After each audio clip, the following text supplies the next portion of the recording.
salut et bonjour à toutes et à tous. Merci d'être en notre compagnie sur France 3 Corse via Steel pour Aude, avec au sommaire faciliter un retour à un emploi durable. C'est l'un des objectifs de Direction Emploi, un dispositif prévu dans le cadre des 15 heures d'activité.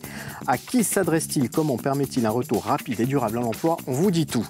Changer le regard et agir pour mieux intégrer les personnes en situation de handicap. Tous pour chacun prépare les 24 heures de vignette à Ajaccio. Ce sera les 1er et 2 mars prochains. On vous donnera tous les détails. Mais on débute comme chaque mercredi par les offres d'emploi de la semaine. Cette semaine, 1866 offres d'emploi sont disponibles dans les différentes agences de France Travail de Lille. Et parmi elles, eh bien, Indevoy Corse, qui n'est pas qu'une émission de France 3 Corse via Steel, mais aussi une association d'aide à domicile, est à la recherche d'un assistant ou d'une assistante de vie pour la région ajaxienne. C'est un CDI 35 heures, presque 1900 € bruts par mois. Les indemnités kilométriques et les paniers repas sont également prises en compte. Travail de la Nacre à Ota-Porto est à la recherche d'une vendeuse ou d'un vendeur en bijouterie pour un CDD de 6 mois, 2000 à 200 € bruts par mois. L'hébergement et la mutuelle sont également prises en charge. À Morosaille, le Café des Sports est à la recherche d'un aide ou d'une aide cuisinier ou cuisinière pour un CDI. Et puis à Porto Vecchio, la plage est à la recherche d'un serveur ou d'une serveuse en restauration pour un CDD de 5 mois, 2300 € net par mois. Une expérience de 2 ans est requise. Enfin, les eaux de Saint-Georges, dans un autre secteur, recherchent un technicien ou une technicienne de laboratoire d'analyse des eaux.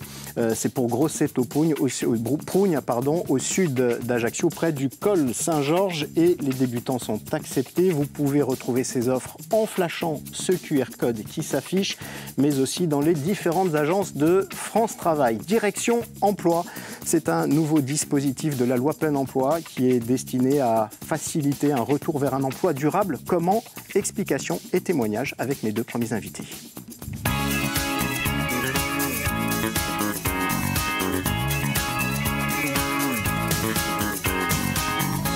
Et ces 2 invités qui prennent place à la table d'hôte sont Joanne Poli, bonjour. Vous êtes conseillère France Travail à Ajaccio. Et face à moi, Cyril Aubet, bonjour. Bonjour. Vous avez bénéficié de cette prestation Direction Emploi dont on va parler. Vous allez nous apporter votre témoignage. Mais tout d'abord, qu'est-ce que c'est Direction Emploi?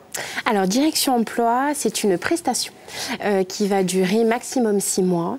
Et l'objectif, effectivement, c'est que les demandeurs d'emploi qui ont besoin d'aide sur les outils et les stratégies de recherche d'emploi puissent retrouver un emploi rapidement et de façon durable. Est-ce que ça s'adresse à une catégorie particulière des personnes en situation de demande d'emploi? Alors, effectivement, pour l'instant, cette prestation, elle n'est destinée qu'aux personnes qui ont besoin d'aide sur les outils et stratégies de recherche d'emploi. Donc, ça ne va pas concerner tout ce qui est projet de reconversion, formation, création d'entreprise, puisque d'autres dispositifs existent. Est-ce que ça a à voir aussi avec des personnes qui seraient en situation de chômage depuis plusieurs mois, plusieurs années, peut-être même pour certaines? Alors en fait, tout dépend parce qu'effectivement, chaque cas est différent. Donc on peut, dans un premier temps, effectivement, si la personne est en recherche d'emploi mais ne trouve pas, on peut peut-être lui apporter cet appui-là. Et puis des fois, les personnes qui sont inscrites depuis un petit moment qui ne retrouvent pas d'emploi ont besoin peut-être de refaire un autre projet. Dans ce cas-là, c'est une autre prestation qui sera plutôt adressée. On va revenir dans un instant sur le déroulement en fait, de cette prestation. Cyril Aubet, vous êtes en situation de demande d'emploi. Quel est votre parcours et comment vous avez intégré cette prestation? Alors moi, déjà, je me présente, je suis Cyril, bien évidemment, j'ai 55 ans. Donc j'ai eu un parcours professionnel principalement de postes de direction d'entreprise et d'équipe de direction également, de postes décisionnels. Aujourd'hui, si vous voulez, je souhaite me réorienter me repositionner sur le marché de l'emploi. Et c'est grâce à l'intervention de Joanne Poli, donc France Travail, et la synergie de son délégataire, donc j'ai pu bénéficier de cet encadrement. Dans quel secteur vous exercez? Alors, j'ai exercé dans tout ce qui était milieu donc maritime, plus exactement milieu donc subaquatique, en tant que scaphandrier professionnel. Et ma dernière expérience a été chef d'entreprise dans ce milieu-là, aussi bien au niveau national qu'à l'international. Qu'est-ce qui vous a poussé, en fait, ou qu'est-ce qui vous a poussé à vous engager dans cette prestation Direction Emploi? Eh bien, ce qui m'a poussé, en fait, c'est simplement que, je vous l'ai dit, j'ai 55 ans aujourd'hui. Donc, si vous voulez, l'âge faisant dans ce métier, c'est quand même beaucoup plus difficile à exercer et à s'employer sur la longue durée.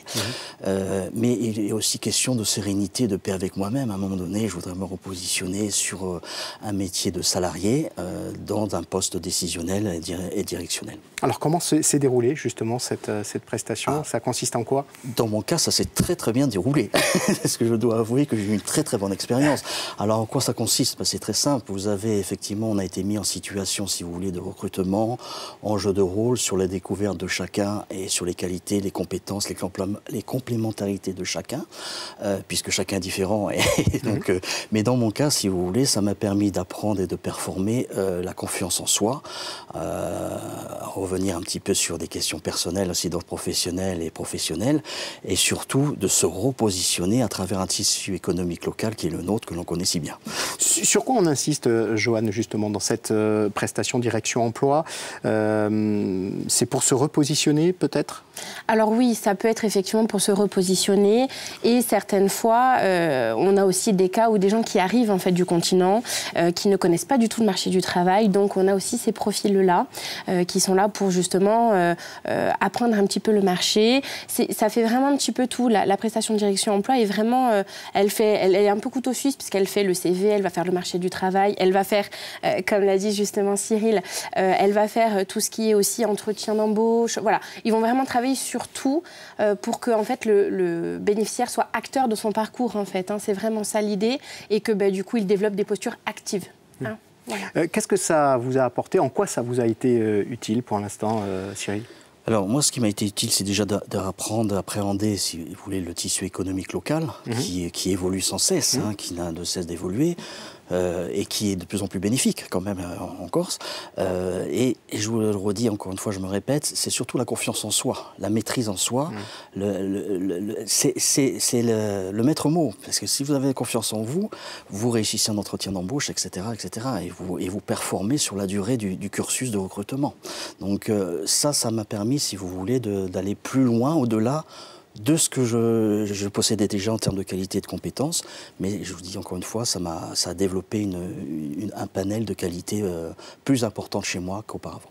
Vous êtes en cours de formation, c'est pas le terme, mais la prestation se poursuit. Jusqu'à quand? Et est-ce que vous avez déjà des perspectives, des projets? Alors, effectivement, la formation se poursuit jusqu'en mars. Donc, des perspectives, des projets sont en cours, puisque j'ai postulé régulièrement à travers même BGE ou d'autres cabinets de recrutement ou des candidatures spontanées directes auprès de recruteurs locaux.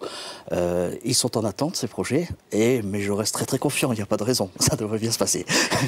Joanne, l'un des objectifs de cette prestation, c'est un retour rapide et durable. Ça signifie quoi, un retour durable à l'emploi? Alors, plus durable qu'un CDI, c'est difficile. Donc, effectivement, il y a le CDI. Et ensuite, on table aussi sur des CDD et des missions d'intérim d'au moins 6 mois. Parce que, effectivement, pour l'instant, en plus, c'est la période qu'il faut pour ouvrir des droits. D'allocation chômage. Donc pour l'instant, on est là-dessus. Après, en général, on sait très bien que les CDD de 6 mois, si tout se passe bien et que l'entreprise, financièrement est viable, en général, ça se poursuit sur des très longs contrats, plus que ça. Qu'est-ce que cela a changé d'ores et déjà? Vous nous avez parlé de la confiance en vous, peut-être même à la possibilité d'envisager votre avenir professionnel. Vous avez 55 ans, c'est la nécessité d'un repositionnement aussi? Alors c'est la nécessité d'un repositionnement, effectivement. Aujourd'hui, comme je vous l'ai dit, ma dernière expérience était chef d'entreprise. C'est quelque chose que je ne souhaite plus continuer en chef d'entreprise. Je préfère accéder aujourd'hui à une activité de salarié et dans une équipe de direction, intégrer une équipe de direction pour pouvoir apporter ma pierre à l'édifice dans cet organisme, cette entité ou entreprise, bien évidemment. Mais ce qui a changé, c'est surtout la perception et l'analyse des choses. Donc le positionnement n'est plus le même. Vous avez donc des éléments auxquels il faut prendre en compte, sur le tissu économique local notamment, et donc vous êtes obligé de vous adapter avec. Voilà. Et aujourd'hui, c'est ce qui me tient à cœur et qui me permet de performer sur ce sujet-là. Qu'est-ce que vous diriez justement à celles et ceux qui vont peut-être entamer un processus de formation dans le cadre de cette prestation? Moi, je pense que cette formation est adaptée à tout le monde. Elle apportera que des choses bénéfiques en termes d'expérience. C'est une expérience fructueuse pour tout et chacun. que ce soit en termes de qualité, de disposition professionnelle, de compétences professionnelles, d'optimisation relationnelle, d'optimisation de communication, d'outils de communication. Et ça ne peut qu'apporter quelque chose de positif sur une personne et sur l'évolution de son parcours professionnel à venir. La situation de demandeur d'emploi quand on a 55 ans, quand on a votre âge, c'est quelque chose de difficile aujourd'hui encore ? Difficile, non. Je dirais peut-être un peu plus compliqué que lorsqu'on a 20 ans, c'est sûr.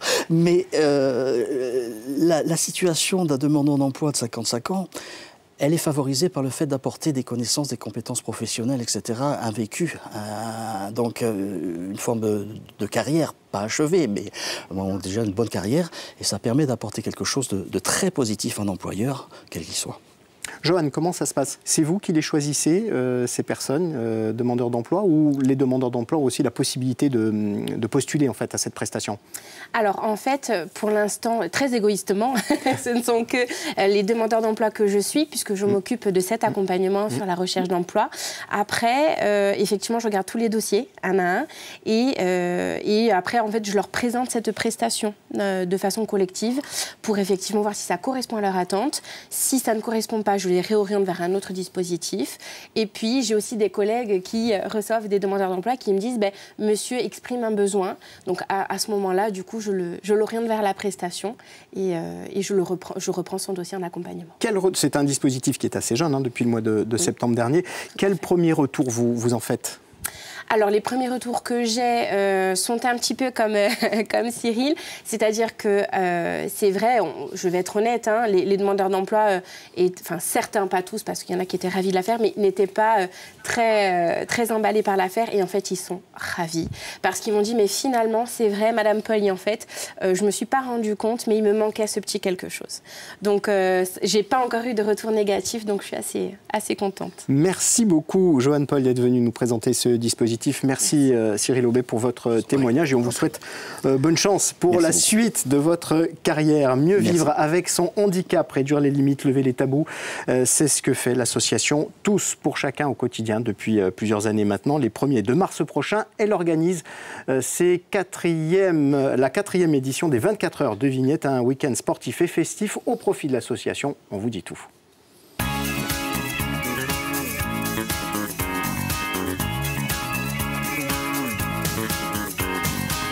Et pour parler de ces 24 heures de vignettes, je reçois Kylian Eslo. Bonjour.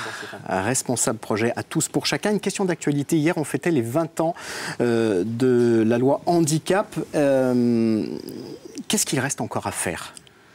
Il reste énormément de choses à faire. Depuis 2005, on a pu voir énormément d'évolutions au niveau des droits, des chances qui sont proposées aux personnes en situation de handicap, aussi bien sur le plan professionnel que sur le plan du loisir, là où nous, l'association, on intervient pas mal.